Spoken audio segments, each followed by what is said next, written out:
Assalamualaikum warahmatullahi wabarakatuh. Alhamdulillah wassalatu wassalamu ala sayyidina wa maulana rasulillah wa ala alihi wa sahbihi wa mawalah wa tirmidhat al-ansa na'matullah bimasyiatihi ala ma an'ama ilayna min ni'mati sihah wal afiyah wa bima nastati wa nastamirra dirasatana fi hadhil munasabatil mubarakah al-akhlaq wa tasawuf. Rekan-rekan yang berbahagia, alhamdulillah pada kesempatan ini kita masih diberi kesehatan oleh Allah Subhanahu wa taala sehingga bisa untuk bertatap muka meskipun melalui media. Pada kali ini mudah-mudahan kita semuanya selalu diberi kesehatan, kekuatan untuk senantiasa menimba ilmu pengetahuan dan terus belajar yang dengan ilmu yang sudah kita kaji dan kita pelajari tiap hari ini semoga menghantarkan kita menjadi manusia yang sempurna, menjadi insan kamil, menjadi sarana kita untuk memperbaiki diri sehingga dari waktu ke waktu diri kita semakin baik dan semakin baik. Nah, rekan-rekan semuanya, pelajaran kita kali ini adalah akhlak tasawuf. Kita akan mengulas pelajaran kita mafhumut tasawuf al-amali wa tasawuf al-falsafi. Kita akan memahami tentang bagaimana aplikasi ataupun penerapan daripada tasawuf amali dan juga tasawuf falsafi. Bagaimana yang sudah kita pelajari di kelas sebelumnya, di kelas 1 dan juga kelas 2. Kemarin tasawuf itu dibagi menjadi 3 kalau dirinci. Tasawuf akhlaki, tasawuf amali, dan tasawuf falsafi. Tetapi kalau diringkas sebetulnya hanya ada 2, tasawuf sunni dan tasawuf falsafi. Tasawuf amali dan tasawuf akhlaki ini menjadi satu kajian karena antara keduanya itu tidak dipisahkan dan tidak terpisahkan dalam pengamalan. Dan keduanya ini masuk kategori tasawuf sunni. Nah, definisinya apa? Itu dalam buku kalian bisa dibaca. At-tasawuful amali wa at-tasawuf alladzi yambau minal kitabi was sunnah wa tata'allaku al-ahwal wal maqamat fi. Nah, tasawuf yang dalam penerapannya itu merujuk kepada bagaimana pesan-pesan intisari yang dipahami dari Al-Quran dan dari Sunnah, yaitu dari tuntunan-tuntunan yang dicontohkan oleh Rasulullah SAW dalam hidupnya. Itulah tasawuf sunni, termasuk di sini tasawuf amali. Jadi tasawuf sunni itu cara bagaimana kita bertasawuf dengan mengikuti langkah dan jejak ajaran agama Islam dari Al-Quran dan juga yang dicontohkan oleh Rasulullah dalam perilakunya. Kalau kita bicara sunnah itu luas ya. Ada sunnah qauliyah, ada sunnah fi'liyah, ada sunnah takririyah, ada sunnah hamiyah. Jadi sangat luas. Dalam ucapan, dalam perbuatan, dalam iqrar, dan juga dalam hal keinginan atau cita-cita. Itu sunnah. Jadi jangan mempersempit sunnah itu hanya dalam masalah afngal saja. Nah, penerapan tasawuf amali di sini mengikuti semua tuntunan yang disampaikan oleh dalil-dalil nakli. Dalil nakli itu ya Al-Quran dan sunnah Rasulullah SAW. Kemudian itu dicontoh oleh para sahabat, dicontoh oleh para tabi'in, kemudian dicontoh oleh tabi'in, dicontoh oleh para ulama, dan juga dicontoh dan diamalkan oleh para kiai, para masyayikh, dan guru-guru kita. Jadi sanadnya ini mutawasil, jadi nyambung. Kalau kita menerapkan tasawuf, belajar tasawuf itu harus ada gurunya, harus ada guru yang membimbing kita, sehingga kita akan bertasawuf itu tidak salah jalan. Nah, di sini fokusnya kita akan memahami tipologi tasawuf amali. Nah, teman-teman semuanya, asyai'ul aham fi ghardi tasawufi huwa al-alaqatul qawiyah bainal abdi wa rabbi. Jadi sesuatu yang penting, termasuk tujuan utama, tujuan yang terpenting dari pengamalan tasawuf itu sebetulnya adalah bagaimana kita menjalin hubungan yang kuat antara kita sebagai seorang hamba dengan Allah sebagai Tuhan kita. Jadi bagaimana agar diri kita itu terkoneksi secara kuat dan tidak pernah lepas dengan Allah setiap saat. Saat berdiri, saat duduk, dan saat baring. Diri kita tidak pernah lepas dari Allah sebagai Tuhan kita. Jadi bagaimana kita berusaha dan usaha kita bagaimana? Itulah tujuan kita bertasawuf yang terpenting. Kenapa?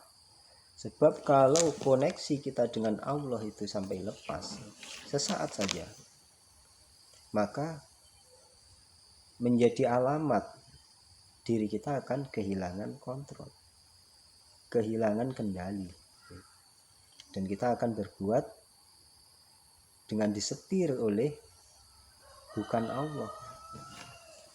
Barangkali disetir oleh hawa nafsu, dan barangkali pula disetir oleh setan yang hendak untuk menyesatkan kita.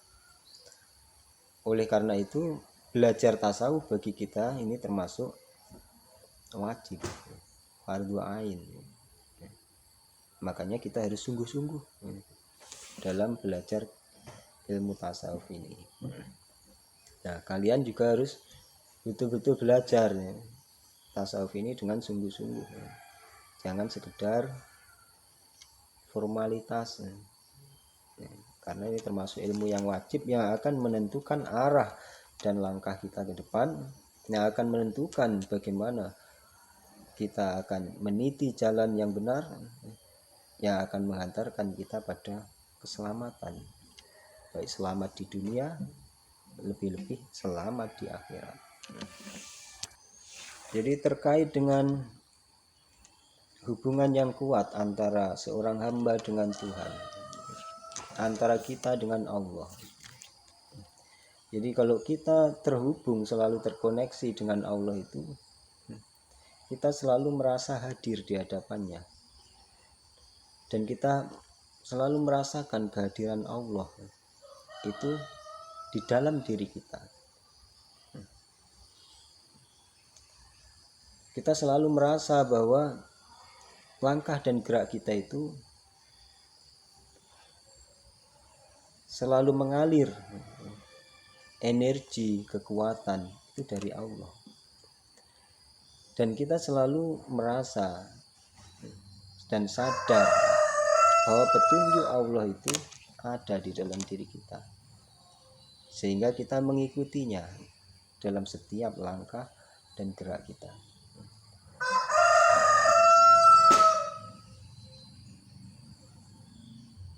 Nah ini, ra'al mutasawwifuna anna tariqatal wahida lil wusul ilallahi wa tazkiyatun nafsi.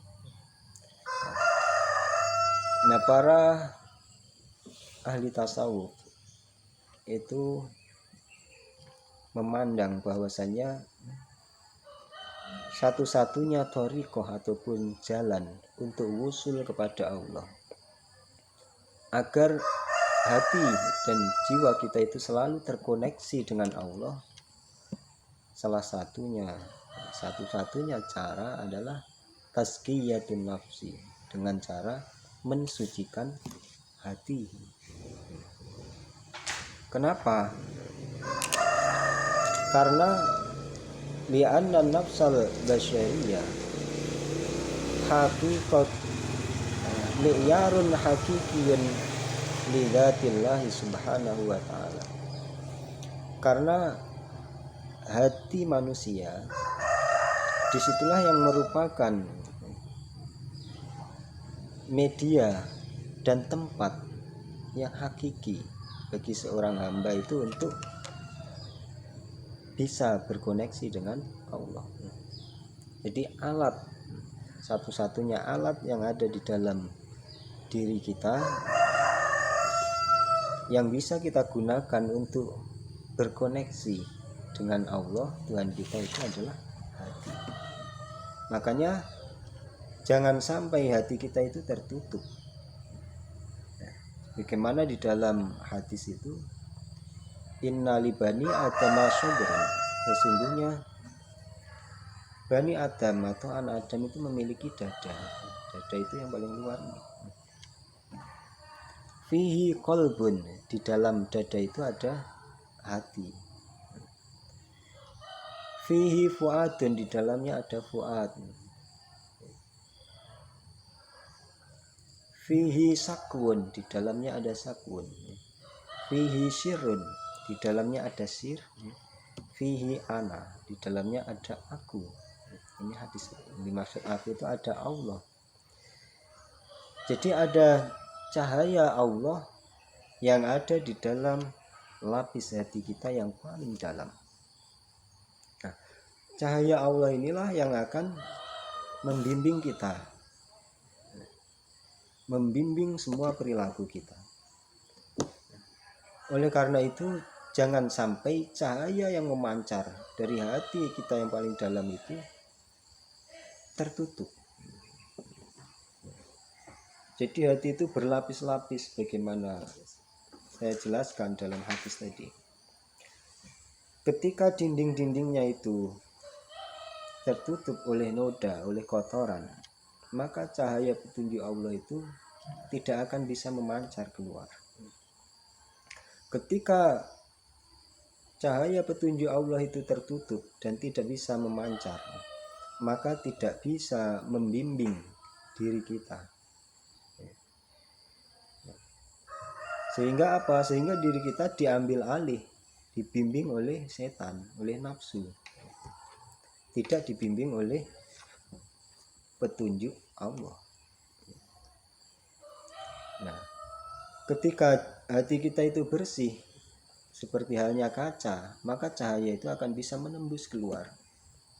Menembus keluar akan memancar ke tangan, sehingga yang dilakukan oleh tangan ini baik sesuai dengan petunjuk dan tuntunan Allah. Akan memancar ke mata, sehingga yang dilihat oleh mata, diperbuat oleh mata ini akan baik sesuai dengan petunjuk Allah. Akan memancar ke mulut, yang diperbuat oleh mulut ini juga akan yang baik sesuai dengan petunjuk Allah. Telinga dan seterusnya, akal pikiran, tangan, kaki dan seterusnya, dan semua anggota badan kalau disinari, diterangi oleh cahaya petunjuk Allah tadi, maka akan berjalan di atas petunjuknya Allah. Nah, inilah pentingnya kita tazkiyatun nafsi, atau membersihkan hati. Hati yang terkoneksi dengan Allah, sehingga pancaran petunjuk Allah itu bisa memancar dan menerangi kehidupan kita. Nah, makanya dalam kajian tasawuf ada 3 istilah. Dalam kajian tasawuf sunni, ini dikelompokkan dalam tasawuf akhlaki ya. Orang yang bertasawuf amali itu sebetulnya juga menerapkan tasawuf akhlaki ini. Pertama adalah at-takhalli. At-takhalli. Apa itu at-takhalli? Bagaimana dibaca di buku at-takhalli huwa al-khatwatul ula allati la budda ayyaku masalikul wusul ilallahi yukhalli asalikal bau, merupakan langkah pertama bagi seorang salik.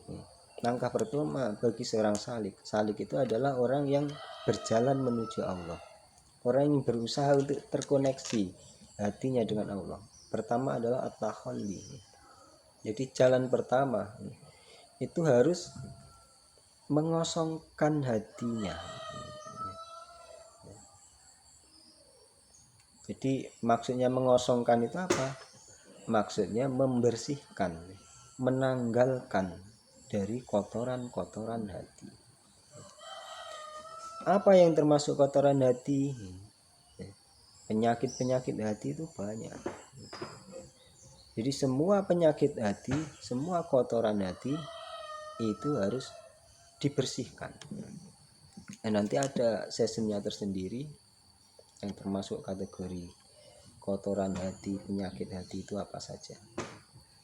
Termasuk iri, dengki, ghadab, buruk sangka dan seterusnya.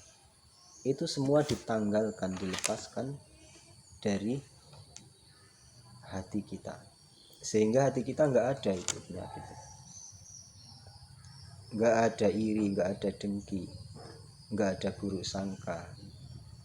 Kenapa? Karena semua sudah dilepaskan. Kita lepas dari hati kita, kita kosongkan. Kenapa? Karena itu kotoran, ibaratnya noda hitam yang akan menghalangi memancarnya petunjuk cahaya dari Allah Subhanahu wa ta'ala. Makanya dikosongkan. Kalau sudah kosong, sudah lepas, sudah bersih, maka tahapan yang kedua adalah at-tahalli. At-tahalli itu menghiasi, memasukkan yang baik. Jadi yang kotor, yang tercela, yang tidak baik itu ditanggalkan, dilepaskan, dikeluarkan dari dalam diri kita. Kemudian yang baik dimasukkan. Jadi buruk sangka keluarkan, diganti dengan baik sangka. Ghadab, marah, keluarkan marah itu, jangan marah, diganti dengan sabar, dengan maaf, dengan kemaafan dan sebagainya. Iri, dengki tidak senang melihat orang lain senang, itu keluarkan. Diganti dengan senang melihat orang lain senang, ikut senang melihat orang lain senang. Nah, jadi kalau kotoran sudah kita keluarkan, yang baik kita masukkan, maka nanti hati kita itu akan terang, ibaratnya kaca. Kalau hati kita sudah terang, maka hasilnya adalah at-tajalli. At-tajalli itu artinya terang, jelas, terbuka atau tersingkap. Jadi semua rahasia itu akan tersingkap. Diri kita akan tanpa ada halangan, tidak ada tutup antara diri kita dengan Allah. Karena sejatinya Allah itu bisa kita lihat dengan mata hati kita, dengan catatan hati kita itu tidak dipenuhi oleh kotoran, oleh penyakit. Nah, ketika sudah tajalli, maka seorang hamba itu semua langkah, semua tindakan, semua perilaku itu akan terbimbing oleh Allah. Sehingga dalam setiap perbuatannya dia akan selalu benar, selalu sesuai dengan petunjuk Allah. Nah, inilah proses ataupun penerapan tasawuf akhlaki atau tasawuf sunni, dengan cara kita harus berusaha. Langkah pertama adalah tentu saja kalau kita harus mengeluarkan yang kotor, yang buruk, kita harus kenal. Kita harus kenal pertama sifat-sifat tercela itu apa saja, penyakit-penyakit hati itu apa saja. Itu harus kita kenali. Sebab kalau kita tidak kenal, ya tidak akan bisa membedakan. Bisa jadi kita tertipu. Seperti halnya kita bersih-bersih rumah, kita harus bisa membedakan mana ini kotoran, mana yang bukan kotoran. Nah, yang kotoran itu dibuang, dibersihkan. Yang bukan kotoran ya dibiarkan. Nah, mana yang manfaat, mana yang tidak manfaat. Yang tidak manfaat dibuang, dikeluarkan. Yang manfaat dipelihara. Kita lihat terhadap diri kita, dalam hati kita, mana yang itu termasuk manfaat, kita lestarikan, kita pelihara. Mana yang kira-kira itu penyakit, berpotensi merusak, itu kita keluarkan, kita buang. Supaya apa? Supaya tidak tumbuh. Yang baik itu biar hidup. Seperti halnya kita menanam padi di sawah, kita harus bisa membedakan mana tanaman yang bermanfaat, mana padi, mana rumput. Rumput kita cabut, kita bunuh. Padi kita biarkan. Kalau kita membiarkan kedua-duanya hidup dalam diri kita, maka yang nyaris kalah itu, yang biasanya kalah itu yang baik. Kita memelihara dua-duanya tidak bisa berdampingan antara padi dengan rumput.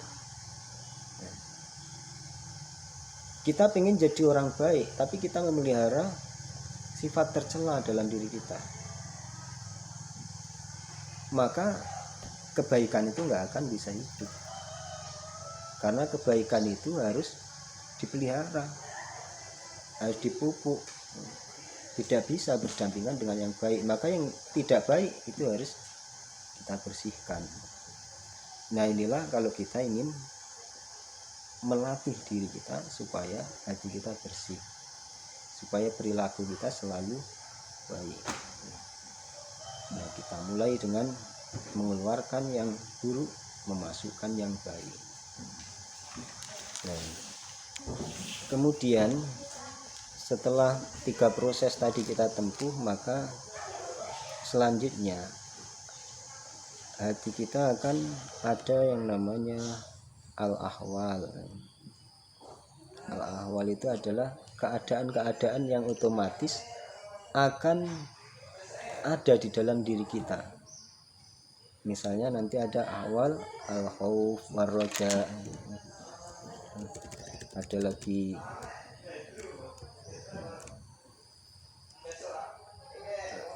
ya, nanti insya Allah akan kita kaji dulu. Ada al-muraqabah, ada al-unsu ma'allah, dan seterusnya. Jadi sebelum ada ahwal itu ada proses yang harus kita tempuh. Ahwal itu sesuatu yang otomatis ada dalam diri kita. Jadi perubahan keadaan namanya. Jadi ada 3 proses yang sudah kita tempuh tadi, at-takhalli wat-tahalli, kemudian hasilnya at-tajalli. Ada lagi dalam proses tasawuf amali itu ada namanya maqamat, tahapan-tahapan yang harus kita tempuh. Ada makom pertama adalah makom taubat. Kemudian selanjutnya setelah taubat itu ada waro, ada zuhud, ada sabar, ada yakin, dan seterusnya. Itu adalah makom-makom yang harus kita tempuh, tahapan-tahapan yang harus kita tempuh dalam bertasawuf. Pertama taubat. Nah, sebelum taubat ini sebetulnya ada ilmu, makom belajar. Ketika kita menetapkan diri kita bahwa saya harus jadi orang yang baik, hati saya harus bersih, maka kita harus belajar banyak ilmu, mengenali semua yang baik, mengenali semua yang buruk, supaya kita tahu yang baik kita kenali, kita pelajari supaya kita bisa melakukan, yang buruk, yang tercela kita pelajari supaya kita bisa menghindari, bisa menjauhi, dan supaya kita tidak terjebak untuk melakukannya. Nah, barulah kalau kita menyadari, oh ternyata diri saya ini selama ini banyak yang buruk yang saya lakukan, maka datanglah penyesalan. Nah, maka disinilah taubat kita lakukan. Bagaimana kita berkomitmen untuk kembali ke jalan yang benar dan senantiasa ada di jalan yang benar, maka kita taubat. Nah, ini adalah makom pertama. Nah, teman-teman yang berbahagia, mungkin itu untuk sementara kajian kita pada kali ini. Insya Allah pada sesi selanjutnya kita akan bicara lebih jauh tentang makomat ini dan juga al-ahwal. Nanti insya Allah akan kita belajar. Billahi taufiq wal hidayah. Assalamualaikum warahmatullahi wabarakatuh.